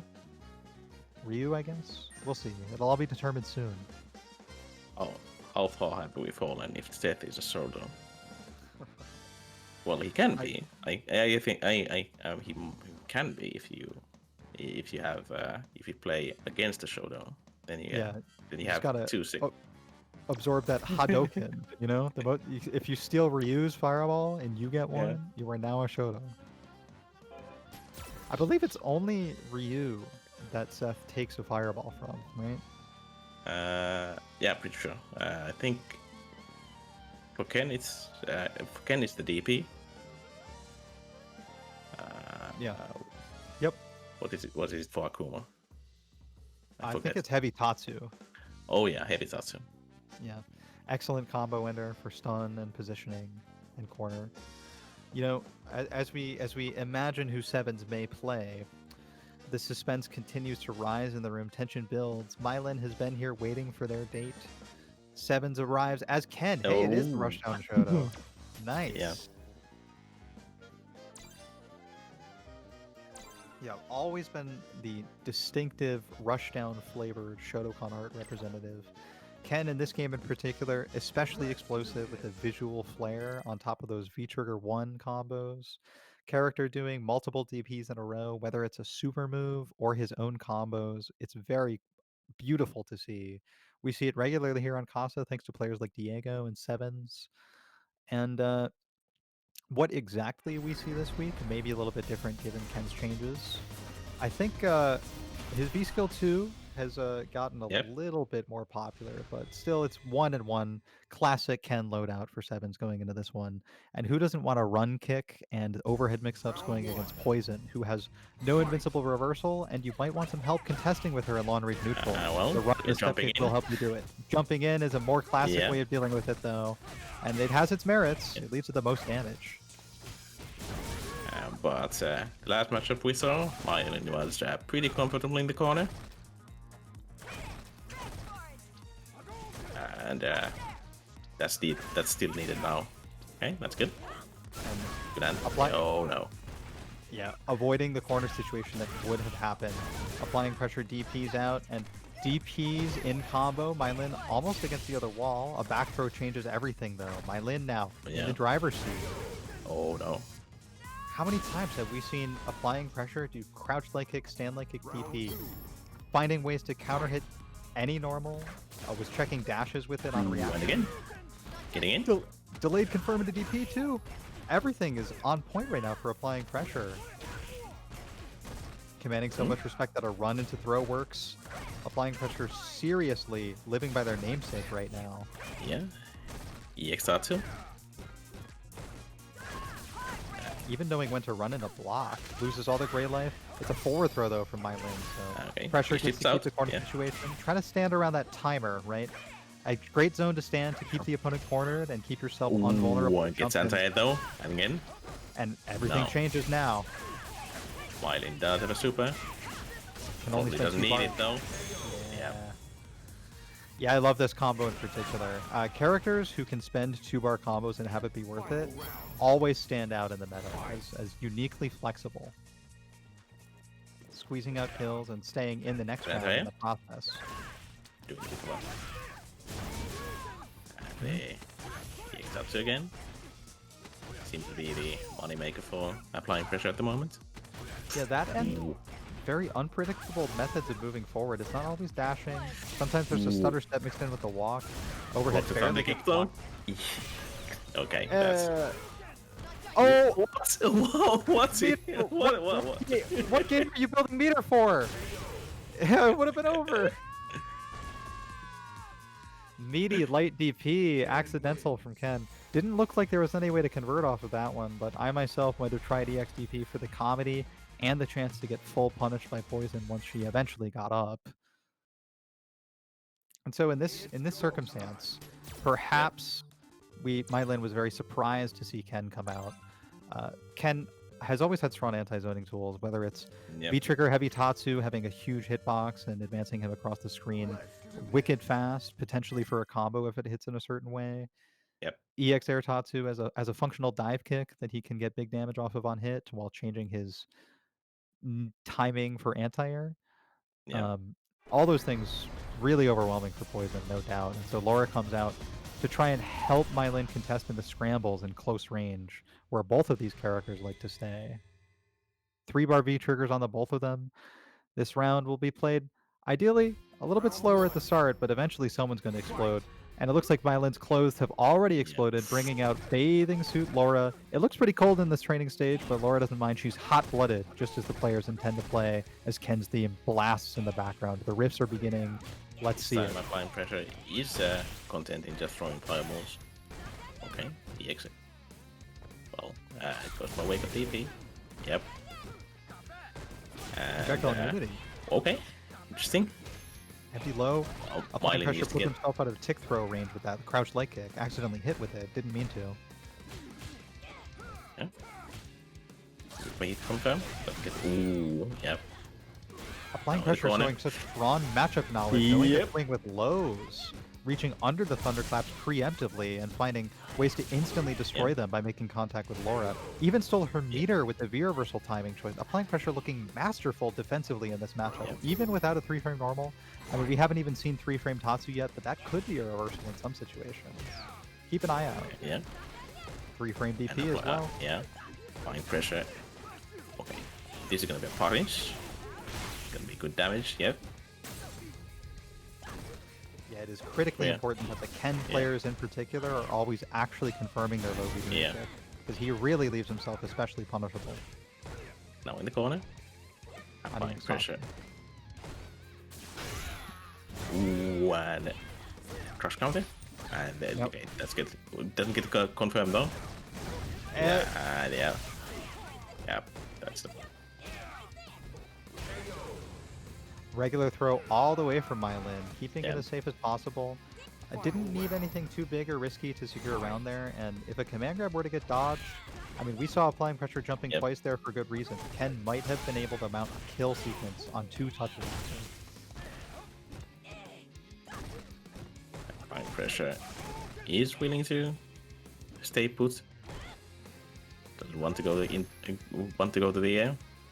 Yeah, we haven't seen Mylin able to use that EX command grab to go through a projectile for a full punish yet. It's only a 1-bar option. It's pretty excellent, and Ken's Fireball has some of the longest recovery in the whole game, so especially at a reactable range, maybe a little bit outside of this normal range, we could see it. But it looks like Mylin's mostly trying to counter hit some Fireball throws, maybe reaching with something like Gosh. Forward Fierce. Low medium kick, of course. Yeah. There's that Forward Fierce again. Finds a whiff punish. +1 on the dash here. 3-frame Tatsu trade. I knew it was coming. Okay. The We math- should throw twice. And it's still about even. Oh no, that's not good. Regular throw And might the kill here. Next sequence will kill. Oh, Won't kill. Goes for the overhead. and the overhead low jab. whiffs. I think Mylin was looking for some kind of whip punish after overhead, but that Herpox retracted more than quick enough for Ken to throw out just another crouch light punch and contest the space that may have otherwise been lost after the overhead whiff. It's that kind of active play that's really rewarding in Street Fighter V and lends itself to a Ken main, no doubt. And very solidly a Ken main in my mind. I saw the spirit of the character intact in the way Seven played that one. It was a joy to see. So they get to stay in winners. We get to continue seeing more of them, potentially throughout the rest of this tournament. Mylin, I imagine we'll continue to see in losers, as I think they were a winners top 8 participant last week. They could claw their way back here and really get their time's worth out of Casa tonight. A longer bracket path can be pretty rewarding if you keep winning them. You feel pretty godlike by the end of a good losers run. Yep. And So for the upper side of top 8 has been decided already. We have Dap Whip, we have Sevens, we have Devil's on Fire, and we have Crouch Fierce for the upper side of the top 8 bracket. I see. All right. And we got a couple more matches in our block, I believe. Let me just check the stream queue. Yep. Pollinator and BBW Messiah. BBW Messiah, aka Rasan, an Abigail player already in our lobby. They await Pollinator for the Abigail versus Fang matchup, which has always been incredibly interesting. It's not one you get to see very often, but when you do see it, you'll take notice of the fact that Fawn's moves being 2 hits each for many of them Yep. gives Abigail's armor moves a lot of trouble. I mean, EX Run used to be a pretty good wake-up option for Abigail, but if you're fighting the pressure off of a move like Coward Crouch or Crouch Medium Kick, or even Heavy Kick, his Roundhouse, all those 2-hit moves that are plus on block just annihilate armored reversals.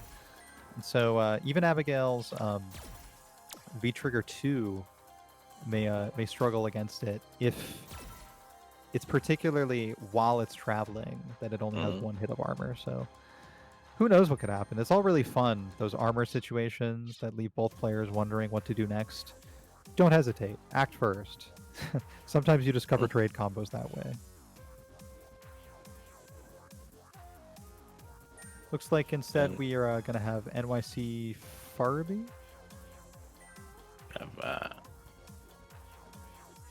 Have Lud's here. And he'd be against Mr. Morton. I see.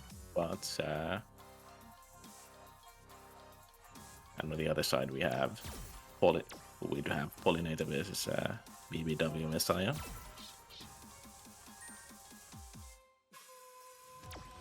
But it's gonna be Lud versus Mr. Morton. Welcome back. And more Falk action probably. So similarly, when we last saw Falk played, it was from Arturo Sanchez. Yep. NYC Furby playing the anti-zoning floating around prone shot game to go around the tiger shot game that Sagat wanted to play. Yeah. Chun, a character armed with a little bit better of a walk speed and more explosive forward movement options from tools like EX Legs, is certainly going to struggle a lot less trying to get in on that Falk float away, runaway game. And I think she'll be able to make good mileage against Falk if she manages to corner herself. Preventing her from jumping over you or getting around you is a huge priority. Chun has a great anti-air to do exactly that with her down forward heavy kick. It specifically covers her vertical very well, anti-cross up. So try and keep that in mind as Blood tries to secure a corner game at the chance that comes. And know that if Mr. Morton gets away, it's going to be a whole lot harder for Lud to keep up throughout this one. Kikoken is a great tool to follow in, though, and with multiple layers on the EX, you can definitely fully walk down Falk with a single EX Kikoken.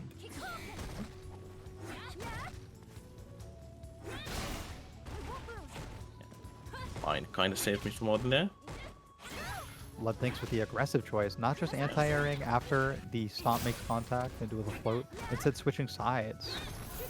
Playing for the long term and potentially getting a cross-up mix-up in the process. And Lud going for the B skill too. Now that it has, it's got the projectile import ability, so it's... Yeah. Can hop right over things. Yeah. And she can link off of it now as well. It's still -4, but has some decent pushback.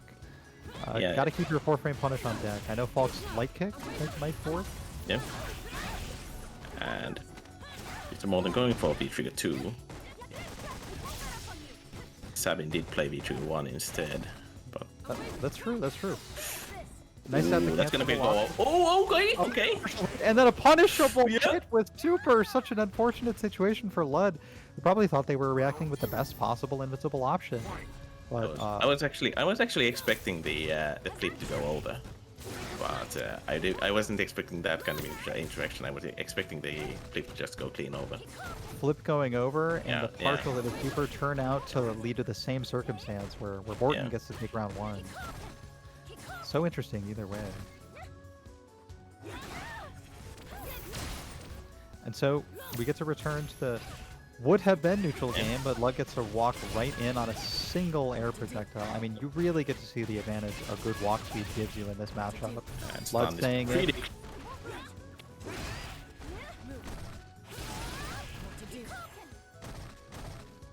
Okay. Let's try and recuperate. Alright. Go back. Yeah.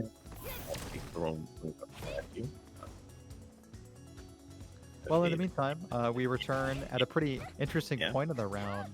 Full meter for Mr. Morton could probably kill off of a full jump in if they're able to find it. Blood, on the other hand, with a decent life lead, pretty close to building their third bar. Yep. I mean, with V-Trigger 2 available for Morton, V-Trigger 2 adds a ton of damage to combos from Falk and convertibility. Welcome. Didn't help that there too much. Well, honestly, You don't mind losing that way because you can enter this round 3 with all 3 bars of Yep. super.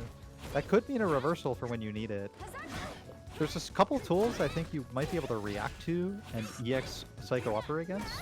Like, not Hazanshu perhaps, but Okay. air legs Too from late. Chun. A bit too late on the Hazanshu punish. Getting clipped by the EX bird. So. Yeah.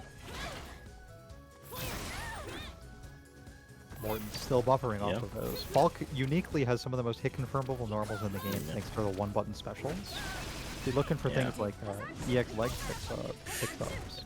Yeah. Oh. Again. Enough punishing. And a big whiff there again was kind of Yeah. looking like the super from earlier. Juggling is a complicated process, and Morton has more Yep. tasks than anyone to juggle right now. Lud's only task, the moment Morton took to the skies, was anti-airing, and Lud picked just the right button. The far-reaching down forward heavy kick from Chun. Excuse me, standing heavy kick from Chun. Yep. An excellent choice for the range or for the juggle potential with V-Trigger. I would have loved to see that hit a little bit earlier in the round and watch Lud pick up an EX legs or a super after. Okay. We are going back to the lobby screen. So Mr. Morton is he going to pick on the other trigger?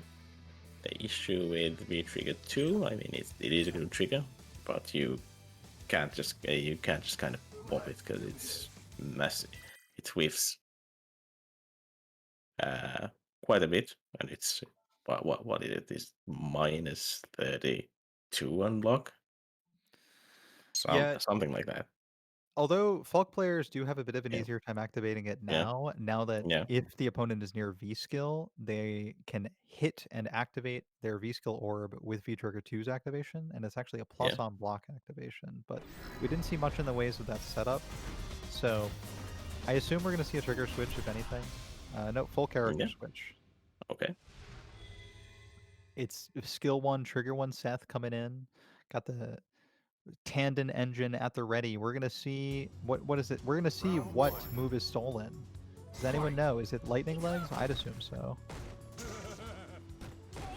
Looks like Mr. Morton wants to find out too. It's the first action they take in this match, a V skill.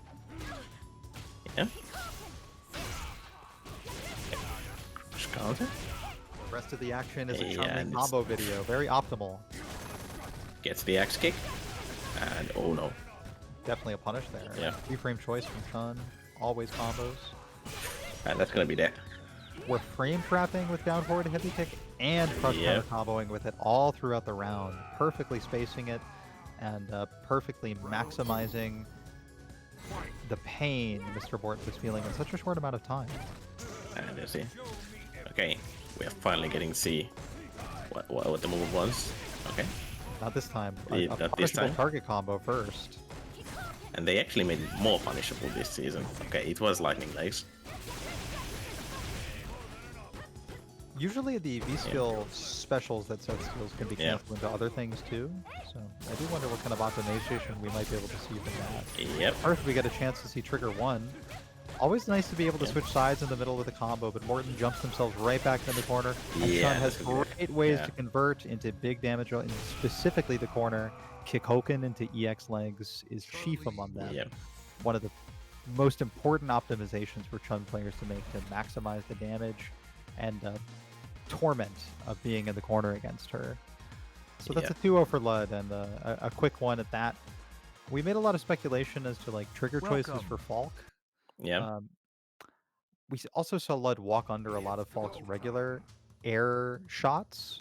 The Mhm. V-trigger one is a little bit faster, and you can shoot at a lower angle, so I think that might have been a good way to kind of take advantage of how well Lud was doing previously walking under the shots by changing the way they act. But looks like it was a pretty hard commitment to the Seth pick, but Seth is a character that's newer, maybe wasn't as polished, and also a character that took some nerfs too, so while I don't think that would have been what made the difference, it's definitely something to consider as we watch all these matches throughout the rest of this week. Only week 2 of this new version. Yeah. We're gonna see more of Sabin. And probably more Falk. We're not digging the sim out of the grave quite yet. Yeah, that'll Yeah, be but- someone else's responsibility. One of those sim loyalists who will never play any character regardless of the circumstances. I'm talking the K Monies and the Adnans and basically no one else. Maybe Broski, but Broski plays other characters Oh too. yeah, well he's Broski has been posting Dan Dan videos for quite a while. Yeah, I'm glad Broski gets to take a nice break from Dalsim. Move over to the other D character on the list, who is well above D tier since his original days in Street Fighter Alpha. Yep. Dan's been quite fun this game, especially he turned the V skill 2 turns him into a Garo character Absolutely. with the normal tone cancels and all that shenanigan, all the shenanigans. For the characters or for the players who are looking for something a little bit easier and that's Yeah. simple and still effective, I still like giving them V skill 1 so that they can Yeah. get great Ogi off of all of their combo enders and get more quarter carry. Big buff to their opponent's V meter as well as their own. I love the chaotic energy that Dan brings to the table. But it's the energy of control that NYC Furby is trying to bring to every fighting game set they play. Always maximizing the distance, making you feel impatient. Carlton Banks is going to be put to the test here. They've got Birdie, a character with some infinite zoning options, but none of them are perfect. Yeah, the mine kind of screwed it up though, but we're probably gonna not quite a perfect except when it is. So Yeah, a slow and painful death at the hands of Falk Yeah. Rushdown. Well, Hans out. Okay. Carlton. Keeping it safe with the light kick, maybe. Always good to use lights against slow reversals like Falk's EX upper.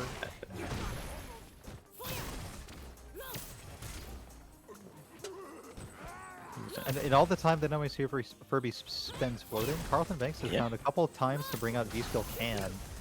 Sometimes getting shot for it, but you know, you're getting the V-Mirror you wanted regardless. Yep. Such a plus jump in even from so far away. Okay. EX pull Hans out.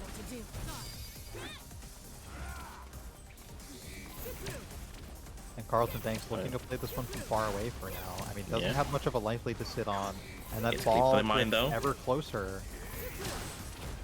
Ooh, tried to go for the dolphin dive, but that was the last mistake he did. Looks like Carlton. I mean, I thought that dolphin dive might have been successful, but Falcon too low of a low profile state. Birdie not flexible enough to reach down and pick her up from down there, mopping her off the training stage floor. And as a result, it's NYC Furby continuing to breathe through the matchups here. Just sitting pretty, sitting in the air. Carlton did have a good lead there, but he kind of got impatient, and it played into Sabin's hand there. Yeah. One tool that I think Carlton has shown particular frustration with is V-Skill. Constantly we've seen counter hits after different normals activate the V-Skill explosion from Falk. And every single time Falk leaves herself in a super plus situation, and Furby finds launch combos against Carlton. Finally now, Carlton blocks afterwards, and now it's just Great Life accumulating instead, which unfortunately isn't too much of an improvement. Carlton has to find an opportunity. Maybe walk forward, bullhorn, slide. It's bullhorn this time. Making it count. Leave themselves... Half-life gone. Good anti-air. Stun is close. Okay, never mind. Showing some maturity though is Carlton.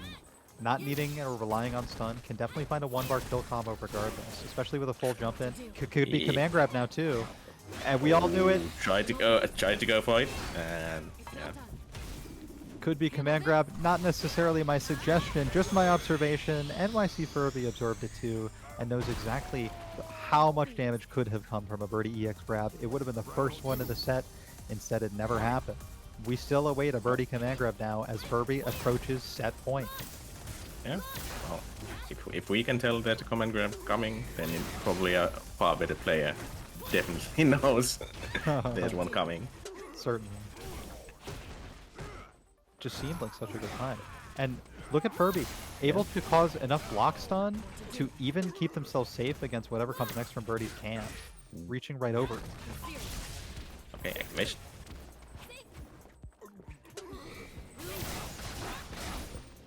Almost got a full screen combo pickup. Still 4 hits regardless. Carlton, Yeah. very meter starved, at least has V-trigger activation. Has to find a way to mount some offensive resources. And Sabin does have a chance to make another trigger as well. Yeah, a very early trigger use. Yeah. So much space to walk back. Looking for a detonation. Able to dash in on block, you see. Yep. And it was a head instead of a horn. Looking for a can instead of Oki. Carlton Banks running out of tools to gamble with and dashes into one last jump shot. That was the specific tall hair of Birdie getting shot right there. I mean, it looked like Falk's shot almost passed through the hole in his haircut. That would have been a cool trick shot, don't you think? For sure. And that's probably our slot for this time, I think. And that means we're running right on schedule. Yeah. Casa may look like a residential unit, but it functions like an industrial fighting game matchmaking machine.